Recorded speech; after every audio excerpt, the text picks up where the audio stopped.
encontrar no Evangelho de Jesus segundo São Marcos, no capítulo de número 10.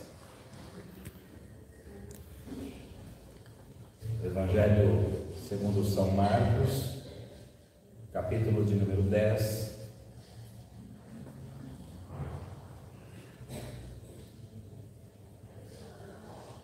A leitura do verso 13 até o verso 16. Marcos capítulo 10,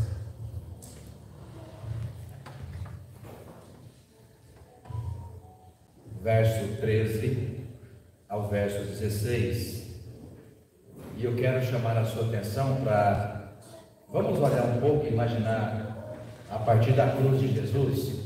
Então você tem o madeiro central e uma outra madeira onde colocados os braços de Jesus. Então você pode imaginar o braço direito e o braço esquerdo. Quando eu estava lendo esse texto, eu me recordei desta imagem explicada.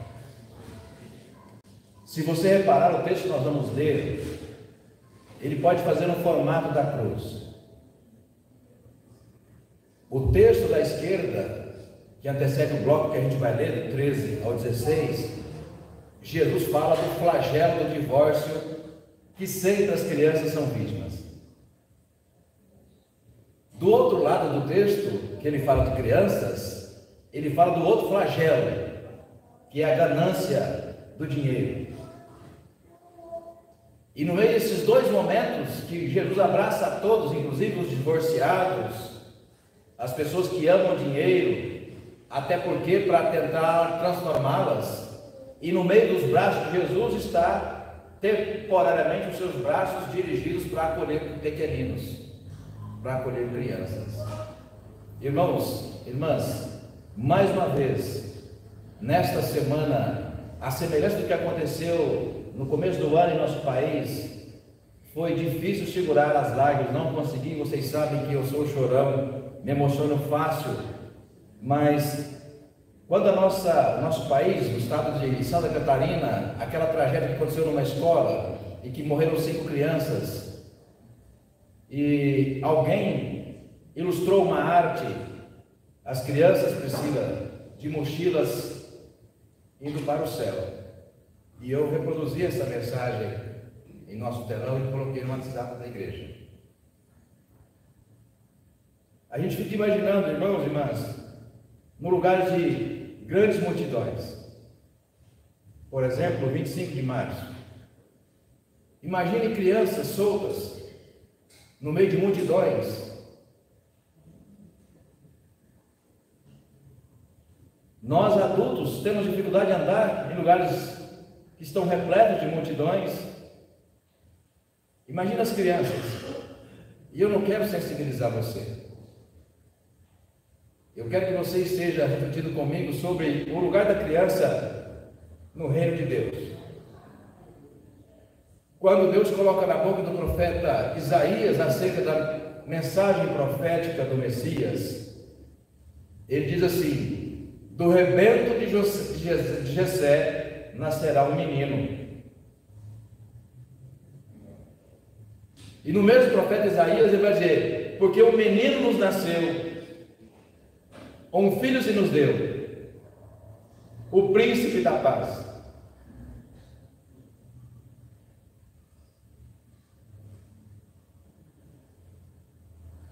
O salmista disse que da boca de pequeninos Deus ouve os melhores louvores. Quando Jesus nasceu criança, vai um judeu chamado Simeão até a casa de Maria.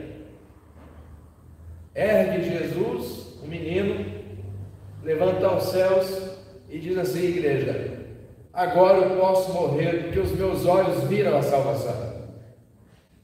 Segurando uma criança. E essa semana alguém ilustrou Jesus andando na faixa de Gaza,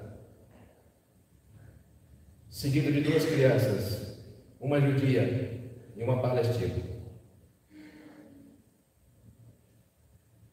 E o que me entristece, irmãos e irmãs, que nós muitas vezes cristãos,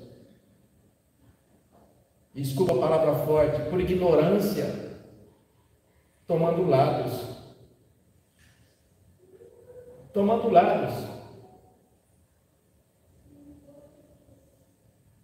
O amor de Deus não tem ethos.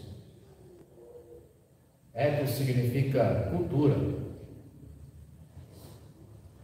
O amor de Deus não tem bandeira. O amor de Deus não tem nação. Não tem política. O amor de Deus não pode ser medido. O amor de Deus não pode ser interpretado. O amor de Deus não é particularizado. E quando Deus demonstrou amor num projeto, chamando Abraão, pai do povo judeu, disse assim para Abraão, está escrito na palavra e você pode consultar, aliás, você tem decorado: a partir de ti, Abraão, todos os povos da terra serão abençoados.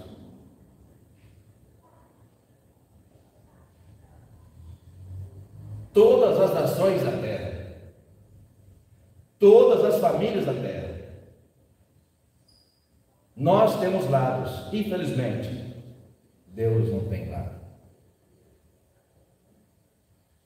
Por isso Deus nos ama incondicionalmente.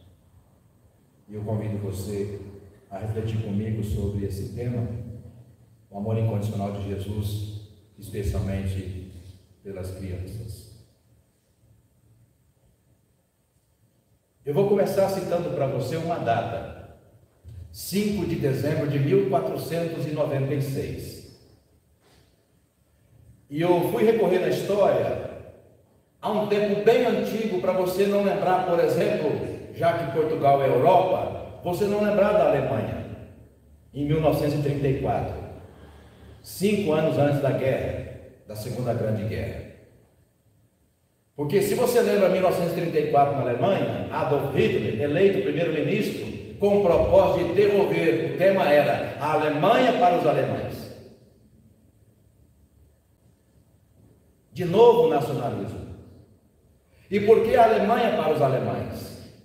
Porque 60% da economia alemã estavam, de novo, o jovem rico à direita de Jesus, que não foi capaz de seguir a Jesus porque era muito rico, 60% da riqueza alemã estava nas mãos de judeus. E em 1496, em Portugal, o rei Manuel I escreveu um decreto expulsando os judeus de Portugal, com uma condição: se não quisessem ser expulsos, eles deveriam se converter ao cristianismo. E muitos, por irônico que seja a afirmação, se fingiram cristãos para não terem de deixar Portugal, porque Portugal até então era um espaço para se ganhar muito dinheiro, em que, pasme, eu estou dizendo, mas você pode conferir, se acaso duvidar da informação que eu estou passando. Ganhava-se muito dinheiro em 1496 em Portugal. Judeus ganhavam muito dinheiro, os banqueiros judeus ganhavam muito dinheiro em Portugal. Sabe por quê? Porque iniciava-se o projeto de colonização na América e o dinheiro gasto era para investir nas caravelas de Vasco da Gama, Cristóvão Colombo, Pedro Álvares Cabral, e que, por exemplo, por 350 anos, Portugal vai traficar seres humanos da África para a América. E os judeus ganharam muito dinheiro, inclusive se fingindo cristãos, para não saírem de Portugal, porque precisavam continuar ganhando dinheiro. Então, irmãos e irmãs, apenas um dado para dizer: se você toma o lado dos judeus, o lado dos judeus tem um significado. Se você toma o lado dos palestinos, o lado dos palestinos tem um significado. Por isso Deus não tem lado. Deus ama a todos incondicionalmente. O amor de Deus é incondicional. Olha só, nas ironias da história, Jesus nasceu palestino, porque a Judéia, no primeiro século da era cristã, estava sob domínio romano, e por mandado e decreto do imperador César Augusto, deveria se recensear todos que moravam na região da Palestina. E Maria com José, Maria grávida, e você conhece isso porque você pode conferir no texto sagrado, Evangelho de Mateus e também no Evangelho de Lucas. Maria vai com seu esposo até a Judéia, indo em direção a Belém. E grávida, nos dias de ganhar, ela vai ganhar Jesus em Nazaré, em Belém da Galileia. Geograficamente falando, hoje, Palestina. Então Jesus tem uma dupla natureza, se nós quiséssemos assim pensar. Geograficamente ele nasce na Palestina, mas ele estava na Palestina. E depois de um tempo, volta para o que é hoje Jerusalém. Porque Jesus é judeu, filho de judeu, filho de judeus, ou de Maria, judia, e toda a sua genealogia. E mesmo assim, Jesus não toma lado. Sabe por quê? Porque já no seu tempo Jesus curou cananeus, filisteus. Jesus abraçou a todos e todas quantos, João 17, você pode conferir, Pai, na sua oração, diz Jesus: todos quantos a mim me enviaram, a nenhum despedi de mãos vazias, exceto o filho da perdição, Judas Iscariotes. Por isso, quando a gente quer usar a expressão terra santa, Israel não é terra santa, Palestina não é terra santa, Deus não é brasileiro. Essas expressões nacionalistas é que fabricam e muitas vezes financiam o nosso ódio nacionalista. Quando Deus diz a Moisés: tira as sandálias dos pés, porque o lugar onde está é terra santa. Sabe por que aquele lugar é santo? Porque Deus se manifestou ali. Porque santo é só Deus. Onde Deus se manifesta, sagrado é. Mas Deus se manifesta e desaparece, porque Deus é Espírito. Mas como dizia João Calvino, o reformador, como o nosso coração humano é muito idólatra, é uma fábrica insaciável de ídolos, a gente quer divinizar o lugar onde Deus aparece. Matam em nome de Deus em Jerusalém, e chama-se aquele lugar de santo.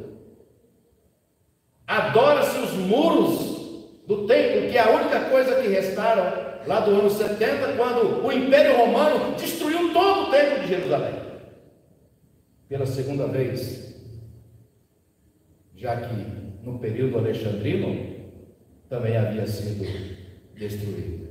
Percebe a facilidade com que nós humanos temos, religiosos temos, de idolatrar nações, culturas, deuses, lugares, e nós perdemos a noção da realidade. O que é ser sionista? Ser sionista, a expressão que você ouve agora, toda hora na mídia, na imprensa oficial e também nas redes sociais, ser sionista significa quando o judeu se diz: olha, nós somos o povo escolhido para um destino divino. Porque de Sião, Deus manifesta-se a Moisés, e nós somos descendentes de Moisés. E muitas vezes, os israelitas, os judeus, foram, são e vão continuar perseguidos por conta exatamente dessa expressão. Nós somos o povo escolhido. E escolhido em detrimento dos demais. E há uma característica própria do judaísmo. O judeu é judeu em qualquer lugar do mundo. Ele não abre mão das suas culturas, aliás, da sua cultura, da sua tradição e da sua religião. Em tese, inicialmente, isso pode ser bom, isso é bom. Respeito pelos seus ancestrais. Ocorre que, se está nos Estados Unidos, se está na Áustria, se está na Alemanha, se está em Portugal, ou se está no Brasil, sobretudo na cidade de São Paulo, judeu é judeu e todo mundo que está à sua volta não tem nada e nada a ver com ele. Um povo exclusivista. Daí nasce a expressão sionista, ou seja, nós somos o povo descendente da mensagem de Moisés em Sião. Mas há também uma expressão que você tem ouvido bastante: antissemitismo ou antissemita. E o que é ser antissemita? Aí, como que reagindo ao sionismo, é ser contra e perseguir todo mundo que se vê identificado a partir do primeiro filho de Noé, Sem. Então, Sem e seus descendentes formaram o povo semita. E aí não apenas o povo judeu, mas todos quantos descenderam da raiz de Sem, o primogênito de Noé. A primeira família, ou a única família, de acordo com o relato bíblico de Gênesis, a única família que sobrou pós-julgamento de Deus, pós-dilúvio. Percebe de onde vem?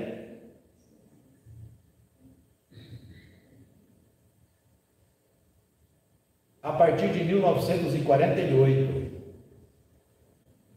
pelo menos 70 anos depois de algo que já deveria ter acontecido, e não do jeito que havia sido proposto, porque 70 anos antes, de 1948, o Reino Unido havia prometido aos judeus,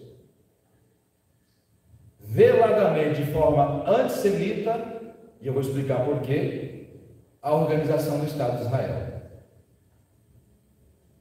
Em 1896, aproximadamente.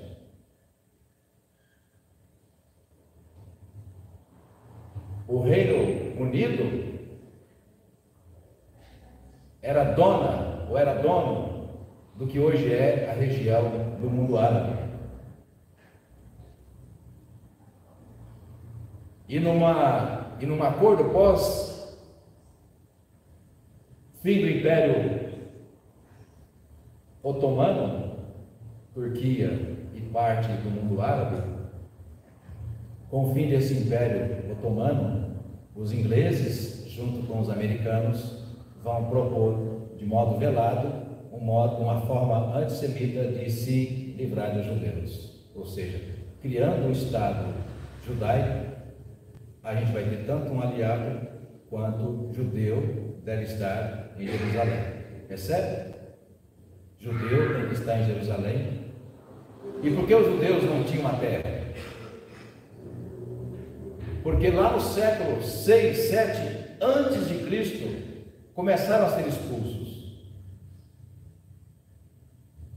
César, o imperador, no período de Cristo, vai implantar em Jerusalém uma das maiores crueldades da história, matando crianças, fazendo que milhares de judeus, na expressão que é chamada de diáspora, deixassem aquele lugar.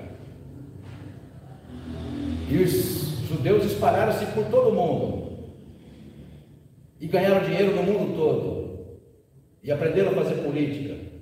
E então, para a gente resumir esse sermão, porque senão poderíamos passar aqui a noite inteira e eu falando apenas, vocês ouvindo de forma tediante, vão conseguir ter uma terra que era a terra palestina, que é a terra palestina. Israel só vai existir fora do mundo bíblico, irmãos e irmãs, confiram isso se duvidarem. Israel só vai existir fora do mundo bíblico a partir de 1948. Antes, Israel só existia na Bíblia. Aquela terra era chamada de terra palestina. Os judeus que ficaram ricos no mundo todo começaram a comprar propriedades na Palestina. Aí vão nascer, outra expressão que vocês ouvem toda hora na televisão, os kibbutz, ou as comunidades, os condomínios de luxo, no meio da Palestina, em Gaza, vizinha de Israel, a cidade mais populosa da Palestina. E aí mais ou menos comecei no Brasil, o contraste entre Paraisópolis e Morumbi. Um dos metros quadrados mais caros do Brasil, Morumbi, de frente para o caos, que é a comunidade de Paraisópolis. Assim você pode entender o que é um kibbutz do povo judeu dentro da Palestina. Dentre outras coisas, a decisão da ONU de 1948, que inclusive foi presidida por um brasileiro, Oswaldo Aranha. A decisão foi de que 53% das terras palestinas deveriam pertencer aos judeus. Detalhe, 70% da população era palestina. E até hoje, 30% daquela região são de judeus e o resto todo, 70% de árabes. Percebe a importância do dinheiro? Por isso, irmãos e irmãs, precisamos entender biblicamente que Deus é amor. Deus não é judeu, Deus não é palestino, Deus não é brasileiro, Deus não é de direita, de esquerda, Deus não tem partido. Essas coisas nos identificam e de forma cruel, porque é em nome delas que nós, inclusive, permitimos de forma indigna a palavra que vai aparecer na boca de Jesus nesse texto, a morte de criança. Vamos terminar? Eu quero dizer para você apenas 3 momentos que me chamam a atenção nesse texto, já que o nosso horário avança muito rapidamente. Como você viu, repare comigo um pouquinho quando você vai observar aí nos 2 textos que simbolizam, como que no hambúrguer, simbolizam nesse lanche ou nesse texto 3 contextos: o da esquerda, o do centro e o da direita.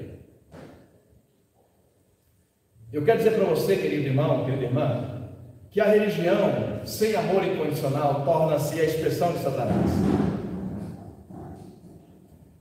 A religião sem amor incondicional torna-se uma expressão de Satanás, que dito pelo próprio Jesus, que ele veio para matar, roubar e destruir.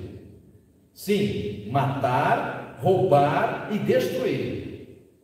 Por isso São Tiago vai dizer no capítulo 1, eu quero que você confira comigo, por favor, 1 de Tiago, no capítulo, 1 de Tiago não, Tiago, que não tem mais que uma, Tiago, no capítulo 1, verso 27, confira, por favor, nesse texto da palavra do Senhor, para você, de novo, relembrar o que disse o apóstolo Tiago, pelo menos São Tiago, acerca do que é religião.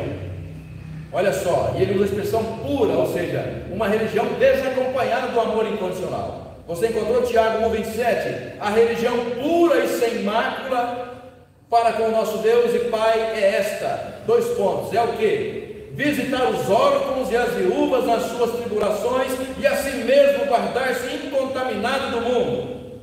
Vai lá para o capítulo 2, verso 14. Meus irmãos, qual é o proveito se alguém disser que tem fé, mas não tiver obras? Pode acaso semelhante fé salvá-lo? Se o irmão ou irmã estiver carecidos de roupa e necessitados do alimento cotidiano, e qualquer dentre vós lhes disser, ide em paz, aquecei-vos e fartai-vos, sem contudo lhes dar o necessário para o corpo, qual é o proveito disso? Assim também a fé, se não tiver obras, por si só está morta. Até aí. Há quanto tempo nós conhecemos isso? E isso foi dito da boca de um judeu, coluna em Israel, chamado Tiago, irmão do Senhor. Há mais de 2000 anos, judeu, no centro de Jerusalém.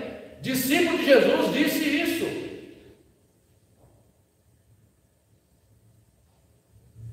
No capítulo 10 mesmo, da nossa reflexão, no verso capítulo 10, eu vou ler para você e você acompanha o verso 4. Veja o diálogo. Tornaram eles. Moisés permitiu a lavrar carta de divórcio e repudiar, porque perguntaram a Jesus se era lícito o divórcio. O que Jesus responde? Por causa da dureza do vosso coração, ele vos deixou escrito esse mandamento. Porém, desde o princípio da criação, Deus fez homem e mulher. Por isso, deixará o homem a seu pai e sua mãe, e unir-se-á a sua mulher, e com a sua mulher serão os dois uma só carne, de modo que já não são dois, mas uma só carne. Portanto, o que Deus ajuntou, não separe o homem. E nós falamos há pouco, no contexto seguinte, Jesus estará junto das crianças. Portanto, nós lembramos, já preguei isso aqui sobre esse tema esse ano, inclusive. Quando um casal que tem crianças se separa, as primeiras vítimas são as crianças. Quando adultos entram em guerra, as primeiras vítimas são as crianças. Quando adultos começam a ter ganância de dinheiro, as primeiras vítimas são as crianças, inclusive deste país.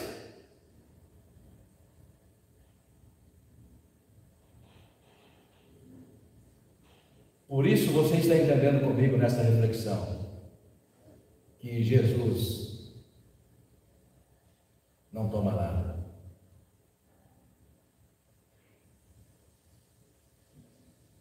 Que o próprio Deus, e de novo, numa insensatez humana, quando Sara, com todo respeito, e aqui não tem a ver com o lado feminino, mas citando o texto, quando Sara, duvidando de Deus, sugere a Abraão que para ele ter um filho, deveria deitar-se com a serva Agar, e depois que ela engravida, o resto da história você conhece, e você também conhece a história que quando o casal decide expulsar a serva de casa com uma criança no colo chamada Ismael, você conhece o texto. Deus manda o anjo até Agar no deserto e diz: olha, eu ouvi o clamor desse menino, tá? Porque Deus ouve constantemente o clamor das crianças, porque Deus não tem lado comercial, porque Deus é amor incondicional. Deus ama incondicionalmente. Do lado direito, e eu convido você para reler o texto, ou relembrá-lo, verso 17: e pondo-se Jesus a caminho, correu um homem ao seu encontro, e ajoelhando-se, perguntou-lhe: bom mestre, que farei para herdar a vida eterna? Veja o que leva a religião pura, ironia pura, porque ele estava, na verdade, querendo mostrar para Jesus o quanto ele era especial. Respondeu-lhe Jesus: por que me chamas bom? Ninguém é bom senão um que é Deus. Sabes os mandamentos: não matarás, não adulterarás, não furtarás, não dirás falso testemunho, não defraudarás ninguém, honra teu pai e a tua mãe. Então o religioso diz assim: mas isso é fácil, aqui grifa os meus, tá? Mas isso é fácil, tudo isso tenho observado desde a minha juventude. E Jesus, fitando, olha a expressão aí, o amor, tá? O amor, como que dando exemplo, e disse: só uma coisa te falta, vai, vende tudo que tens, dá aos pobres, e terás um tesouro no céu. Então vem e segue-me. Ele, porém, contrariado com esta palavra de Jesus, que é amor incondicional, retirou-se triste, porque era o quê? Era dirigido pela ganância ou amor ao dinheiro. Então é nesse texto, irmãos e irmãs, é nesse contexto da esquerda e da direita que Jesus, aqui no segundo momento, para a gente terminar a nossa reflexão, vai abraçar as crianças e vai dizer, Maurício, talvez a frase mais bela que nós temos de Jesus quando compara crianças com adultos ou adultos como crianças ou a crianças. Veja comigo, verso 13: Então lhe trouxeram algumas crianças para que as tocasse. Mas os adultos, os grandes, os religiosos, repreendiam. Jesus, porém, vendo isto, olha só a expressão, indignou-se e disse-lhes: deixai vir a mim os pequeninos, não os embaraceis. Vou fazer uma pausa aqui. Sabe o que é embaraçar? Uma criança que não tem noção motor ainda, que não tem noção ainda do espaço ao seu redor, criança que é só alegria, que é só correr, porque é só força física. Imagina você fazendo uma armadilha para a sua criança cair dentro da sua sala, um monte de cordas, ou jogar coisas no chão escorregadias, e você que é adulto é capaz de pensar isso, é capaz de fazer isso, ou qualquer pessoa adulta, imagina montar uma armadilha para a criança. É isso que significa embaraçar. Em outras palavras, irmãos e irmãs, o que Jesus está dizendo nesse contexto, da esquerda e da direita, para os adultos? Olha, que as atitudes de vocês, insensatas, desculpa a expressão, estúpidas, não tornem a vida das crianças um inferno. Adultos que devem cuidar de crianças, cuidado, para que as vossas atitudes não tornem a vida das crianças sem sentido. Você entende agora? Porque Jesus disse, Priscila, deixai vir a mim os pequeninos, porque delas ou deles é o reino dos céus. Por que, pastor, a criança é santa? Não, porque a criança não tem a malícia de um adulto, que fala uma coisa pensando outra, que promete uma coisa e não cumpre, que pensando no seu ego, nos seus desejos, é capaz de abandonar uma criança, porque simplesmente eu quero largar da minha mulher ou do meu marido. Você entende? Vamos voltar para o verso 14? Jesus, porém, vendo isto, indignou-se e disse-lhes: deixai vir a mim os pequeninos, não os embaraceis, porque dos tais é o reino de Deus. E em verdade vos digo, quem não receber o reino de Deus como uma criança, que é ingênua, que não toma lado, que não toma partido, como uma criança, de maneira nenhuma entrará nele.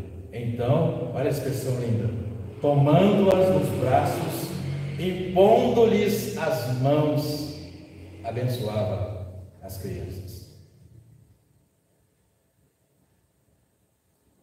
Eu vou terminar aqui, igreja. O resto confie na sua própria reflexão, quem sabe de forma devocional ao longo da semana. Deus não tem nada, porque Deus é amor incondicional. Que Ele assim, Jesus, nos ame hoje e sempre. Amém.